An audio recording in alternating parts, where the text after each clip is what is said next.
But we have such incredible chemistry when we're together. Tasha began her search for a therapist and eventually ended up in a counseling office due to an exhausting up and down roller coaster experience with her boyfriend of almost a year. This resulted in constant anxiety and frustration due to their constant arguing and fighting. A young, vibrantly hopeful woman in her early 20s, Tasha was dating a man, Todd, who was slightly older than her. She felt very strongly about him and described him to her therapist as charming and thoughtful, and stated clearly a strong emotional attachment and investment that she really loved him. Further exploration of their relationship and interpersonal transactions showed, however, that there was a wide gap in personal responsibility.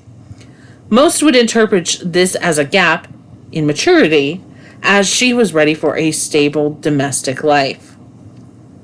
Todd, however, was prone to bouts of heavy drinking and disappearing with old buddies from his college days. Tasha described herself as being more of a nagging parent, struggling with a pleasure-seeking adolescent in many instances. Tasha expressed extreme anxiety and insecurity when she found evidence that Todd was flirting with other women, was not forthcoming about his activities and whereabouts, and that he poorly managed his money. Over and over again, Tasha painted a picture to her therapist of a man who appeared objectively neither motivated nor perhaps even capable emotionally of being in a monogamous relationship with reasonably adult behaviors. Todd did not provide her with much of the way of security, either from a financial or interpersonal position. On the other side of the coin, Tasha described an equally powerful emotional wave that she rides with him, one that runs counter to these experiences with numerous examples of wonderfully romantic experiences, great tenderness and passion, and she gave credible testimony to Todd's charm, charisma, and physical attractiveness as well. She justified some of her seeming excessive forgiveness toward him by describing his lavish apologies and the great make-up sex where he would pledge his undying love for her and promise to change his behaviors repeatedly.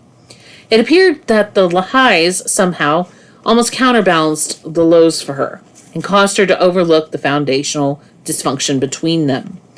When finally confronted with this clear incongruence in session, Tasha exclaimed, "But Todd and I have such incredible chemistry together."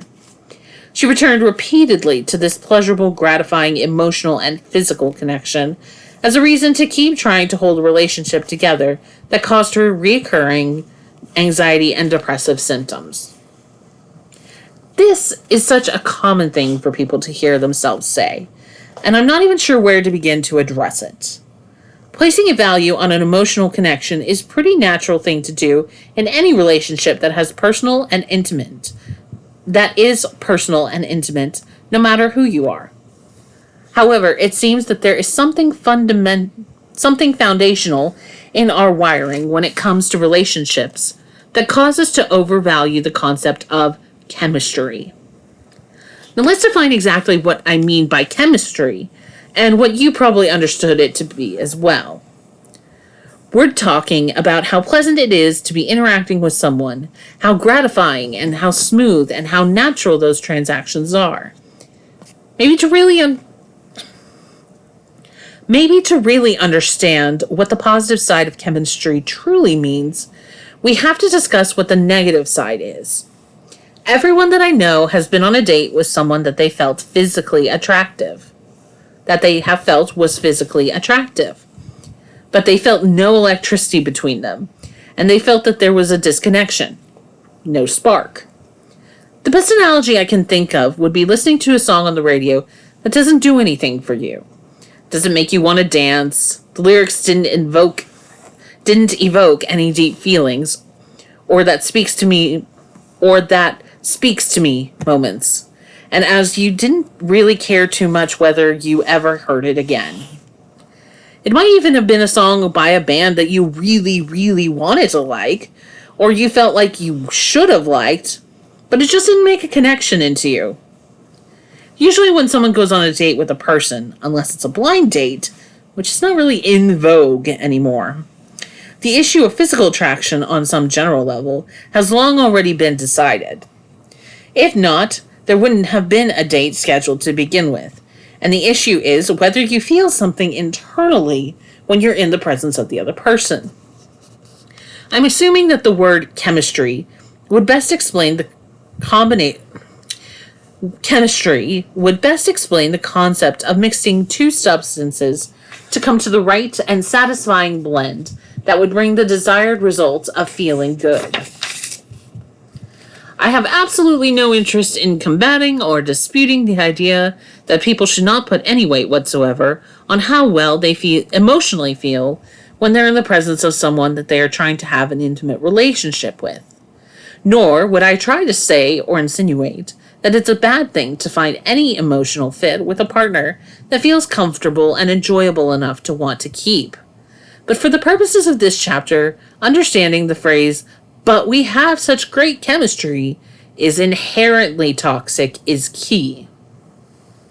There appears to be some rationalization behind the first word of that statement, as if justification of any accepting something bad from another person is somehow natural and comfortable emotionally. This also suggests that there may be really big problems in the relationship, despite having feelings of a natural and comfortable emotional fit with another person, that you require to say a statement like this. That is at the heart of what I am going to get into in the sentences and paragraphs to come. Despite being licensed as a marriage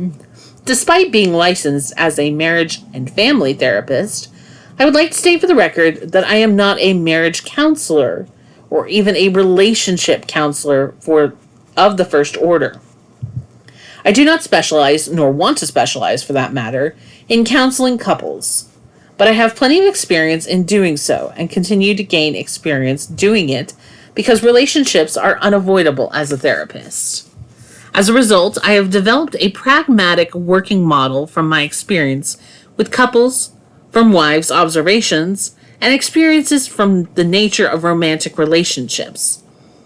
Being that I tend to think and form concepts at a pretty basic experimental level, I would refer to my understanding of the relationship building and evaluation as the 1, 2, 3 approach.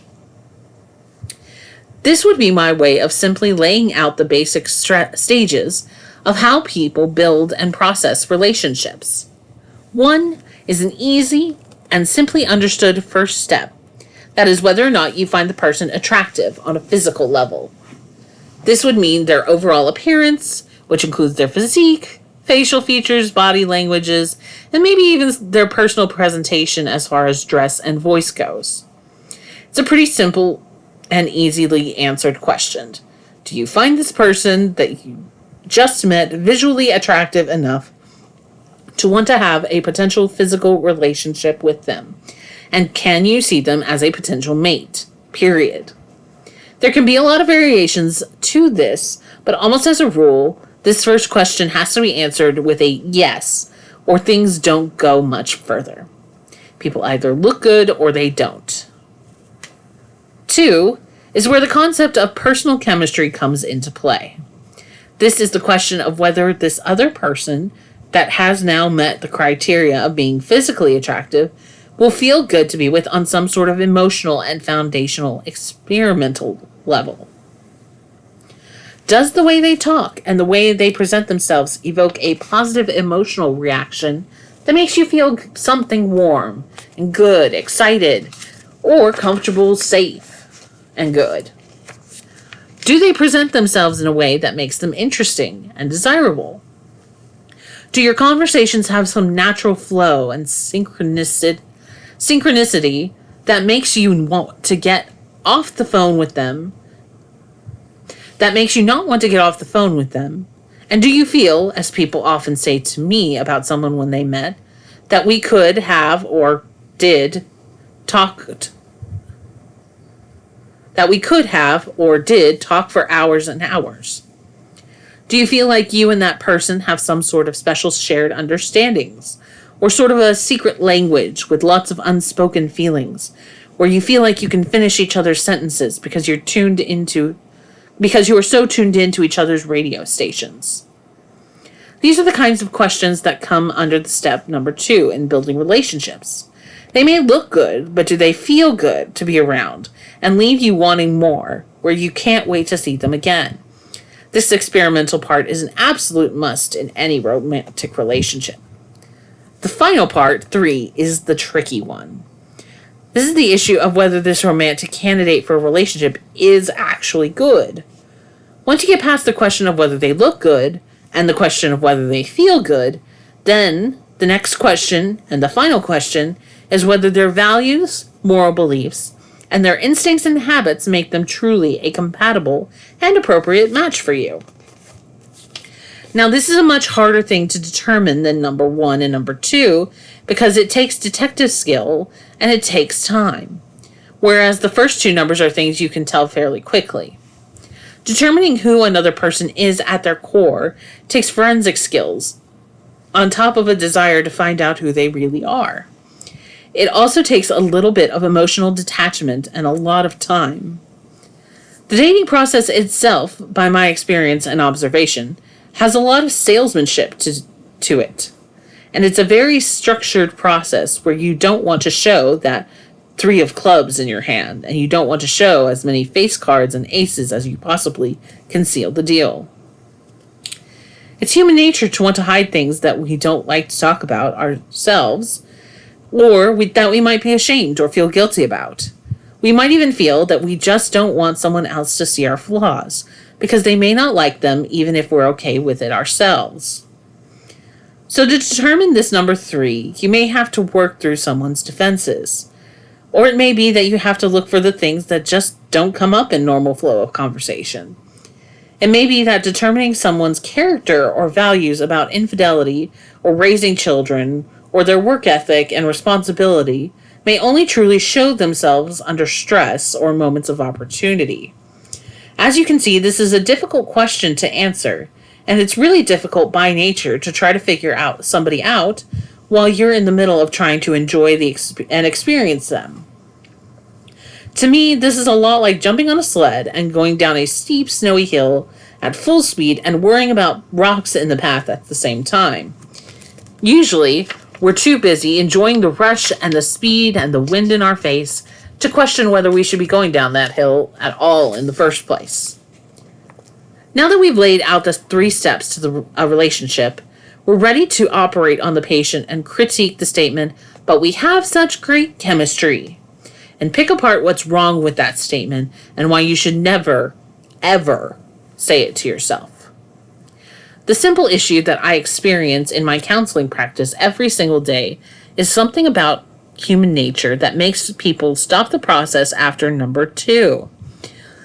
What I usually see and hear in people is that people have said to themselves, "Looks good, feels good, let's go," and then jumped full force into the relationship with someone that they don't really know. And if they're in my office, then they probably have begun to see some disturbing things about them in the number 3 category. Having a woman tell me that she met a wonderful guy that looked great, felt great, and had incredible chemistry with, and that she later dove wholehearted into a relationship, and 9 months later discovered that he's a raging alcoholic who has been cheating behind her back with his ex and can't be trusted to break a dollar, is about par for the course. It can go the other way as well. I've had plenty of men tell me that they met a beautiful, charming woman and are in deep waters with her only to discover she's an anxious, jealous mess with fits of rage and is prone to burning his stuff in the fireplace or throwing it out an upstairs window. To be fair, I've been there and done this very thing in my younger and less wise of assessing potential girlfriends. And less wise days of assessing potential girlfriends. And it's something probably a lot of people do before they know better. It could be also, however, that the person is pretty appropriate when it comes to moral basic self-control. But it might be that when they look at family life and marriage with completely different values, And maybe they don't feel the same way about children or discipline that you do. Perhaps they want a very loose and casual daily life and you don't. Or it could be they believe in a completely different style of relationships. Or maybe you find that their political and religious beliefs may cause major problems and divisions down the road. I think it's fair to say that lots of people can look good and feel good, but that will not work in a long-term relationship for you a year or 2 years down the road. The real problem with valuing chemistry is it's a skill, and it's not a sign of character. What this interpersonal chemistry is, I believe, a sort of salesmanship and self-presentation that you learn by trying to get things for yourself. Chemistry is not worth overvaluing because it doesn't reflect anything other than the same well-developed social skills and being really good at forming relationship attachments.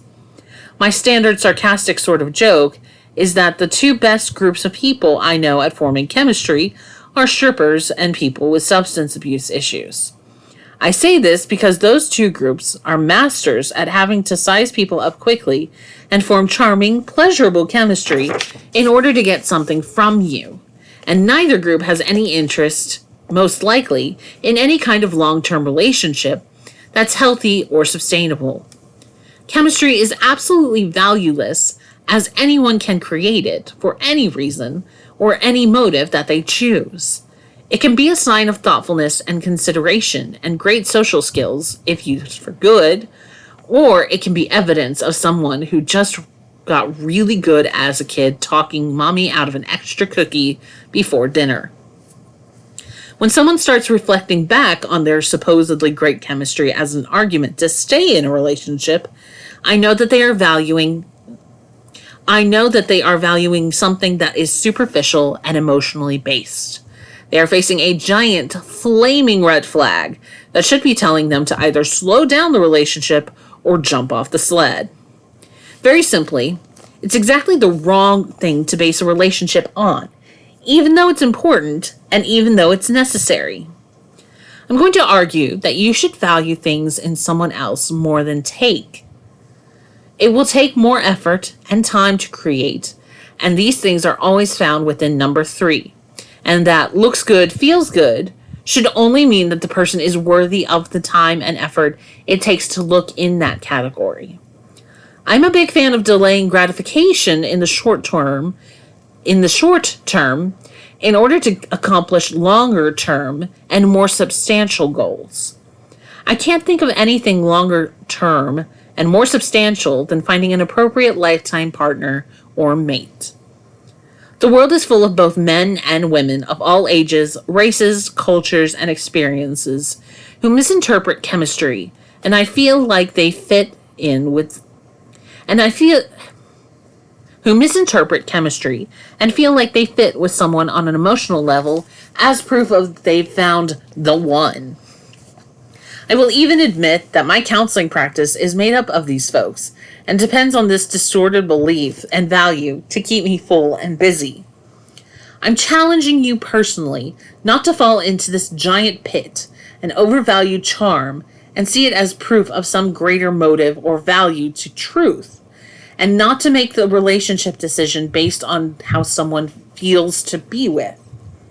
The girl, Tasha, in my imaginary scenario, likely believed that Todd's charm is foundational proof that he is incredibly invested in her on the deepest of levels, and that behind the charming chemistry is a burning commitment to provide her honorable security and to meet her needs. More than likely, it really means that Todd was just really good at selling himself and saying and doing whatever it took to get whatever he wanted. Behind all that charm is nothing but superficial selfishness and desire to consume Tasha's resources for his own pleasure and benefit. Chemistry is like an invitation to a party that's written in beautiful calligraphy on greeting cards, but tells you nothing about whether that party is going to be a wonderful and memorable night with great friends or a complete catastrophe with beer bottles being broken over people's heads, broken furniture, and the police getting called. It is an invitation for further exploration and should be seen as just that. Tasha did not have one specific aha moment or dramatic epiphany that caused her to begin seeing or feeling differently about the relationship. But she began to reflect and process a long series of back and forth interchanges with Todd that fell into a very specific pattern. The therapist did an excellent job at separating what her boyfriend did versus what he said, and was able to draw a highlighted sense of attention to what Todd's actual personal values and beliefs were about relationships and life altogether. Tasha slowly began to come to the unavoidable conclusion that Todd was a guy who loved immediate gratification and lived in a childhood state of seeking fun, pleasurable experiences to the exclusion of being responsible or honest or doing hard and difficult things for the benefit of their relationship or anyone else. At first, though, Tasha clung to the wonderful moments where Todd was charming and romantic and displayed a great heart and said all the things she wanted to hear, his love for her and what he wanted for them both. Over time, however, she had the unpleasant realization that these sweet words were a way of smoothly and sweetly covering over the reality of his displayed and undisputable actions, and that those words never amounted to anything more than a brief payoff for the next time he was thoughtless, self-centered, or acting like an adolescent in search of the next good time. Tasha began to distance herself from these tasty proclamations of love and promises of a flowery future, and she began to find that she was affected more and more by what he did, rather than anything he might say. It was at this point she began to re-examine the whole concept of chemistry as a reason to keep the relationship going. She still felt swayed occasionally by his powerful charisma and smooth-talking nature, but eventually began putting more weight on his destructive and undesirable reactions and using emotional distance as a consequence in response to her disappointment and offense. Before long, Tasha found that the chemistry she valued so strongly had begun to vanish, and she was only left with a boyfriend who could not meet any of her needs and was too immature and childish to provide for her any real financial, emotional, or relational security.